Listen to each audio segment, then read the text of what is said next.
A very good evening to you and welcome to Rwanda Television News. Joining you straight from the heart of Africa, Kigali. My name is Sam Kalisa. As we kick it off to local matters, President Paul Kagame on Friday received in his office Mahamadou Issoufou, former president of Niger, and Hailemariam Dessalegn, the former prime minister of Ethiopia. The two dignitaries have been in Kigali where they were attending the Africa Protected Areas Conference. The conference kicked off on Monday, 18th July.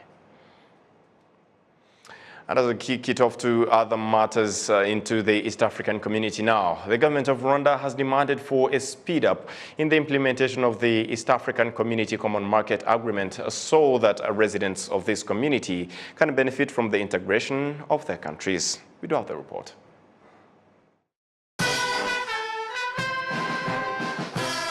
The 22nd Ordinary Summit of the EAC Heads of State was held on Friday.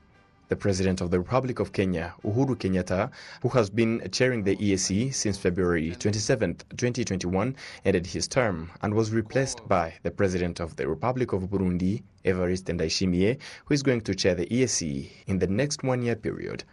Rwanda's Prime Minister Dr. Edouard Ngirente, who is attending on behalf of President Paul Kagame, applauded the two heads of state and stressed that as the EAC expands, it is important to speed up the implementation of the EAC common market. I would like to commend His Excellency President Uhuru Kenyatta, the outgoing summit chair, for his leadership and commitment. I also like to congratulate the new chair, His Excellency President Evariste Ndayishimiye. I also like to take this opportunity to welcome the Democratic Republic of Congo into the East African community. You are welcome. The continued expansion of our community brings more benefit to our region. I wish to stress the urgency of accelerating the full implementation of the East African Community Common Market Protocol by all partners, including the decisions and the directive on the challenges that have been identified.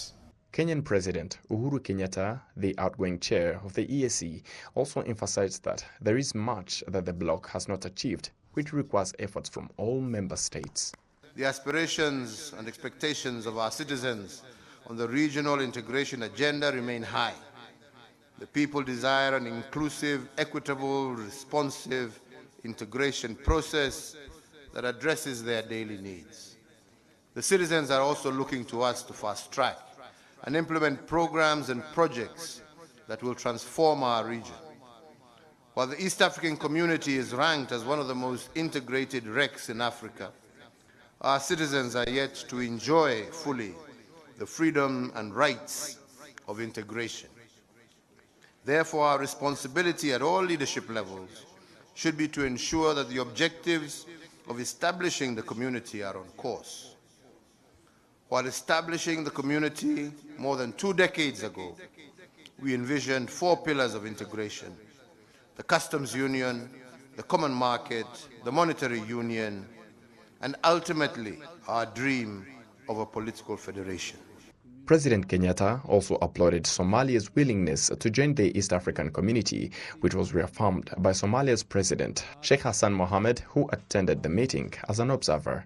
Today, we kindly request the East Africa Community Head of States to champion Somalia's bid for accession. On our part, we are ready to fulfill the necessary requirement and complete the process of admission at the earliest possible time. While Somalia's application to join the East Africa community is pending, I'm committed to strengthening our economic ties further through the existing regional bodies of which Somalia is member, and bilaterally. We already have started to make bilateral relationship with many countries, and some more we are going to do so in the near future. Somalia has many instruments in place with individually but ratify collectively.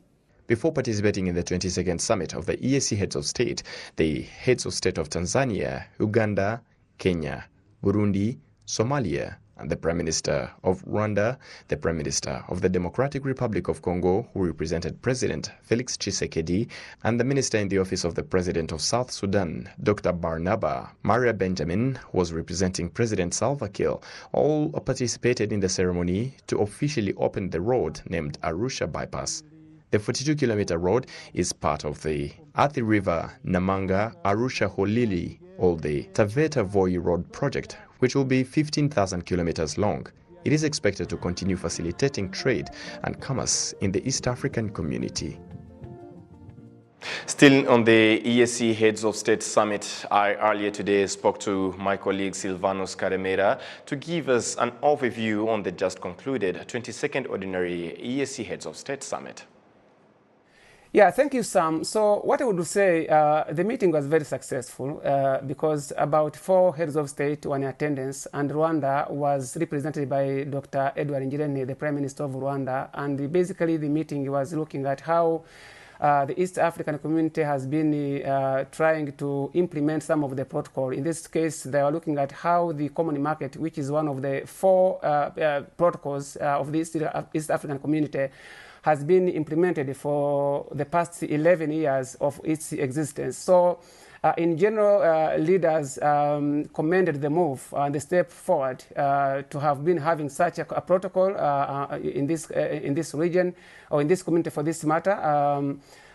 Some of the areas they commended was were like, there have been ease of doing business across the region, because in this case we have been seeing some businesses, in this case, banks, high-ranking education institutions, opening up in other countries from one country to another.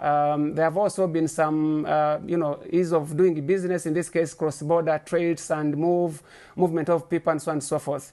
But again, leaders believed that there are some impediments which still exist, standing on the way of full attainment of the Common Market Protocol. In this case, for example, Dr. Edward Ngirente, Prime Minister of Rwanda, who represented in this meeting President Paul Kagame, said that opening up the cross-border road, the road which links Tanzania and Kenya via Voi, a 42-kilometer road. And in this case, leaders believed that it is through establishment of infrastructure, in this case road networks, that could link these countries and try to reduce on the poverty that has been rocking some of the people in the area and in the region. Thank you very much, Silvanus Karemera. And still on the matters related to the EAC, after the summit, the EAC heads of state or the East African community in general just released a communique of the resolutions that have been taken.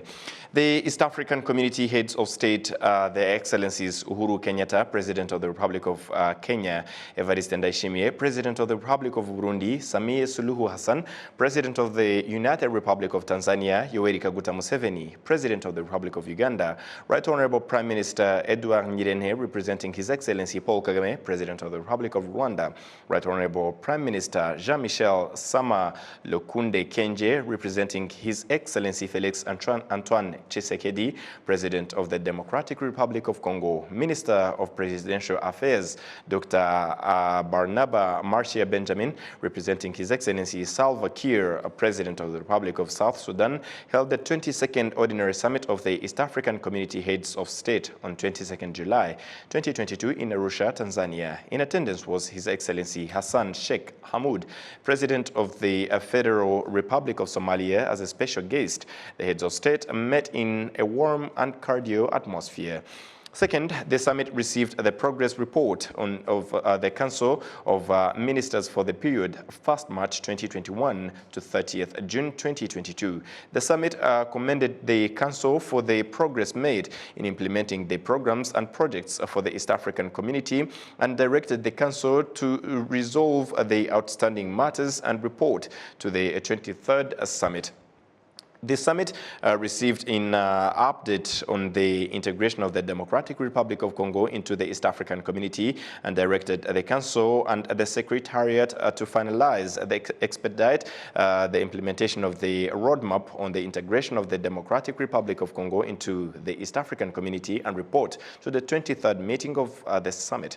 The summit received an update on the Nairobi process on the Democratic Republic of Congo and decided mainstream the Nairobi process into the EAC by invoking the provisions of the Article 4 of the EAC Protocol on Peace and Security, appointed His Excellency Uhuru Kenyatta as the facilitator to oversee the implementation of the Nairobi process and provided for in the modality for the establishment and functioning of the EAC panel of eminent persons and for the deployment of the special envoy and representatives. Approved the terms of the reference for the facilitator. Directed that a special fund to be established to support the implementation of the process and decided to expeditiously deploy a joint regional force in the Eastern Democratic Republic of Congo. The heads of state considered a report on the implementation of previous decisions and directives of the summit and noted progress of the summit, directed the partner states and council to implement the outstanding decisions and directives and report to the 23rd meeting of the summit. The summit directed the partner states to ratify all outstanding agreements and protocols and deposit with the Secretary General the instruments for the ratification by 31st December 2022. The summit noted that the Council had concluded the roadmap for the integration of the Republic of South Sudan into the community and directed the Council to work with the Republic of South Sudan to expedite the implementation of the roadmap. The summit noted that the verification exercise for the admission for the Federal Republic of Somalia into the East African Community had not been undertaken and directed the Council to expeditiously fast-track the verification exercise in accordance with the EAC procedure for admission of new members into the EAC and report to the 23rd meeting of the summit. The summit received an update on the status of inclusion of French and Kiswahili as official languages of the community, in addition to English, and considered a roadmap to implementation of Kiswahili and French as official languages of the East African Community and directed the Council to expedite the implementation of the roadmap. The summit appointed Honorable Judge Leonard Gachuko from the Republic of Burundi as the judge of the East African Court of Justice in the First Instance Division with effect from 2nd July 2022. The summit appointed Honorable Justice Boni as from the Republic of Uganda as a judge of the East African Court of Justice in the Appellate Division with effect from 16th August 2022. The summit designated Honorable Lady Justice Sauda Mjasiri as the Vice President of the East African Court of Justice and Honorable Justice Dr. Charles O. Nyawelo as the Deputy Principal Judge of the First Instance Division with effect from 22nd July 2022. The summit thanked Honorable Lady Justice Monica Mugenyi, Honorable Justice Godfrey Kirawile and Honorable Justice Odas Ngie from for their dedicated service to the community and wished them well in their future endeavors. The summit noted the tenure for Honorable Christophe Abazivamo, Deputy Secretary General, will end in September 2022 and thanked him for his dedicated service to the community and wished him well in his future endeavors. The summit cited to the following bills passed by the East African Legislative Assembly: the East African Customs Management Amendment Bill 2018, the East African Community Appropriation Bill 2022, the East African Community Supplementary Appropriation Number 2 Bill 2020, the Lake Victoria Basin Commission Bill 2021, the East African Community Supplementary Appropriation Bill 2021, the East African Community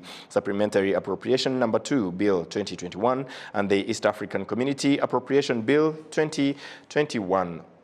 And as I just mentioned, these were the resolutions of the just concluded 22nd Ordinary Summit of the East African Heads of State.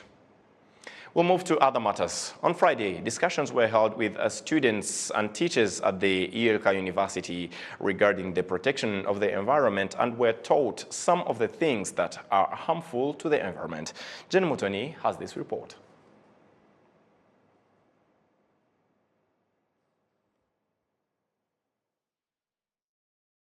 People working in different fields related to the environment. The main topic was how to protect the environment. The director of Ethiopia University says that it is indeed important for students to learn how to better protect the environment, as this is a wake-up call for those that do not do so.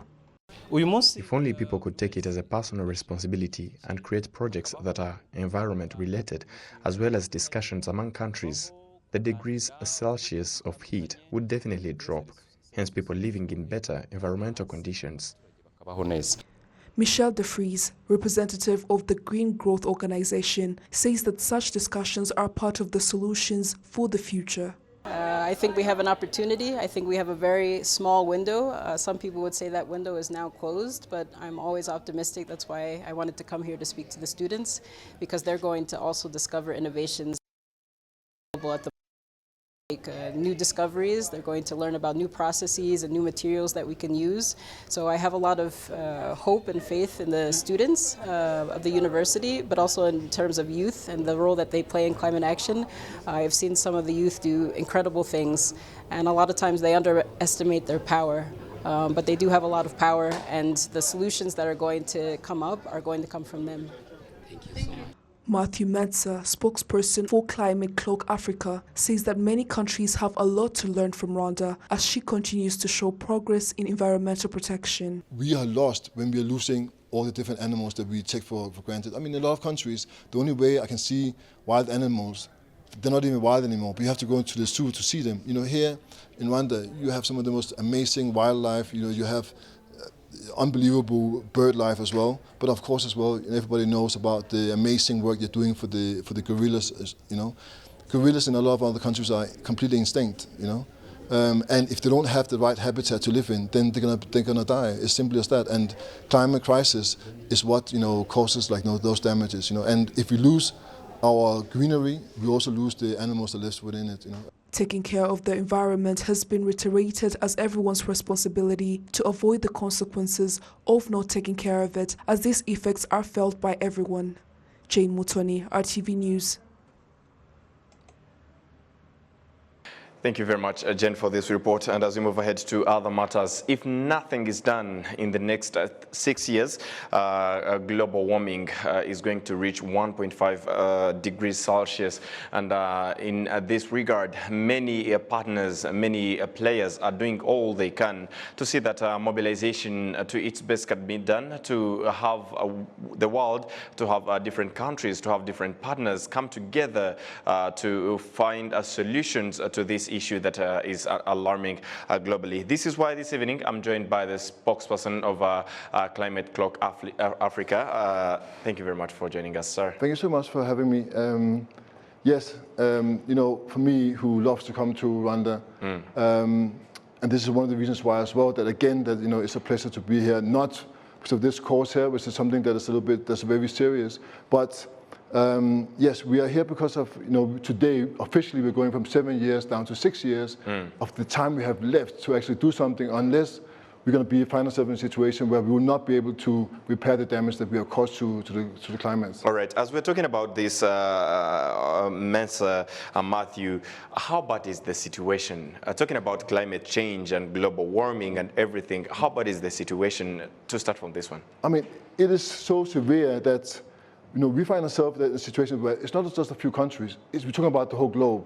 And that's why as well that you see now that we have much more flooding, we have much more drought, and it affects globally, because also it's part of what we have as well with the economy. And one of the reasons why as well that we thought it was very important to be here in Rwanda on this day, because it's happening all around the world on this day, which is officially the Emergency Climate Day.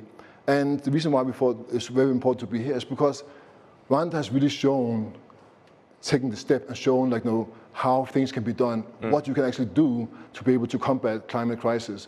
And Rwanda is not only a role model for Africa, for the rest of the continent, but also for Europe and the other countries that's polluting much more than we could ever even think about. And you see as well, for example, this whole, with the thing that, you don't find plastic and so on.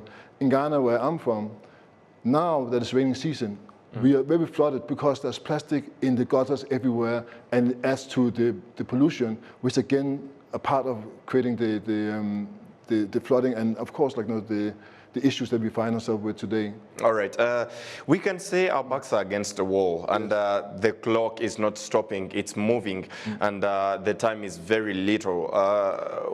What exactly needs to be done, and what are these necessary and important steps that need to be taken by different countries and different players towards achieving this that we're talking about, towards curbing down this issue of global warming? I think, what the important part is to ensure that you put the right policies in place.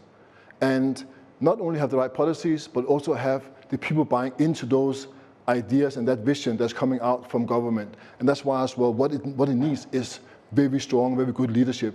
And again, Rwanda is a role model. The leadership that's within this country is part of ensuring that Rwanda is so far ahead when it comes to fighting climate crisis. For example, as well, it's not a secret that if we don't have a good climate, it's going to affect agriculture, it's going to affect our nature and the whole ecosystem. A country like Rwanda that is so blessed with the most beautiful nature that you can imagine, and also amazing wildlife. You have some of the most amazing bird lives as well, here. And of course, everybody knows the story about the gorillas, which is something that a lot of countries cannot even show anymore. We don't even have gorillas in a lot of countries. But those things will be taken away, not because of due to anyone's fault here in Rwanda, but just because of the climate. So it's important that everybody else are chipping in and doing their part. And that's why as well that it's important that we all understand what we can do, each of us, and that's why as well today when we were at doing this event at the Kigali Independent University, which was absolutely fantastic. I mean, the students there were so informed and they were so passionate about it, and we had a whole auditorium that was full to the brink. And again shows the passion and the importance it is for young people to take part of this. And one of the key things as well is that what can we do individually? And this as well, sometimes when we charge the mobile phones and we pull it out, turn off the appliances, turn off the lights when you're leaving the room, all these different things. And of course, for us who don't live in Rwanda, where you got it, but for us that lives in the other countries, don't throw litter around. Don't use plastic. All these different things is something that takes into consideration. As we head towards the conclusion, absolutely, you started mentioning about it. Global warming is a collective issue, and not only one country can play their role and others do not. The problem is going to continue on the rise. What do you say about the partnership between countries actually all over the globe, and how can we really enhance this partnership and collaboration between countries so as to make it a joint effort to fight this issue? It's a very good question. And one of these things as well that plays a big part is, of course, our tourism as well. I mean, especially, a lot of countries across the continent, tourism is a very big part, agriculture and all these different parts that plays into the relationship we have with other countries. So, for example, for me, I didn't start coming to Rwanda and experience this absolutely amazing country if it hadn't been for Bonita Manovi, that doing Sister Wanto has Uber luxury travels, safaris, and from there on, you experience, what can be done and what can we take from what you're doing here and then apply it in other countries as well. So the partnerships across the continent is absolutely important. And the same thing as well with Africa Wildlife Foundation as you have here. The country director, Belize Carissa, is doing such amazing work, and the whole team. And they are part of setting a stepping stone where we others have to reach to be able to ensure that we have this amazing wildlife that we can enjoy across the continent. All right. And finally, are you optimistic that we will have to play against time and we'll achieve what we want? I must tell you that, we are really up against it. There's no sugarcoating this, and it means that everybody has to make a strong effort. And also it is from the top down, from leadership down to everybody on ground have to be part of it for us to succeed. All right, Matthew Mensah, the spokesperson of Climate Clock Africa. Thank you very much for joining us on Rwanda Television News. You are still watching Rwanda Television News. Moving ahead to other matters, members of the Rwanda Patriotic Front, RPF Inkotanyi from Gisagara district, were called on to endure problems that would make them be responsible for betraying their own country. It was during discussions with the General James Kabarebe, the senior presidential advisor on security matters. Ghislaine Mugwaneza has more on this report. In his detailed speech, General James Kabarebe, the senior presidential advisor on security matters, has shared a history on the liberation journey, and he has asked the youth to be more creative. In the first 2 weeks, it was visible that we cannot keep fighting the battle, or else, if we choose to keep fighting, all RPF soldiers would die. When His Excellency President Paul Kagame reached on the battlefield, he gathered all the leaders that were still alive because many were dead already. He asked us where the problem is. They replied to him that the enemy is more stronger. Then he said that there is no stronger enemy here. This enemy is not strong. Then he said the problem is that you are fighting badly and you are failing the soldiers. Then he promised that he is going to change the way of fighting and the battle strategy. The youth were advised to avoid those that lied to them with an intention of using them to destroy the country. Ushobora kuza ukabwira urubyiruko ati ndaguha ABCD birenze ibyo nari mfite. You can come and tell the youth that you will give them more of what they have, and they feel like they can betray the country to get all those offers that last for a short period of time. What I can advise the youth is to be satisfied of what they have, because they couldn't have this life if it was not for RPF Inkotanyi that liberated the country. That is why we should not forget the past and listen to those who want to take us back. Turangiza twumve tugibwe mu matwi n'abashaka kudusubiza inyuma. They were also reminded that in the last 28 years of liberation, it took a lot of efforts to rebuild the country. The youth have also assured that they cannot take for granted the privilege they were given, but this will be a foundation of their progress. The youth are called on to keep working on their progress while using the privilege that the government keeps providing. The Minister of Youth, Rosemary Mbabazi, has promised the youth that the government will do all possible to support them towards their progress. We promise the youth that the government will help them, especially that the country loves them. It sees them as the hope for the future and the strength of the country, because it was rebuilt by the youth from RPF while they were still young. So no calling off, we shall always support them.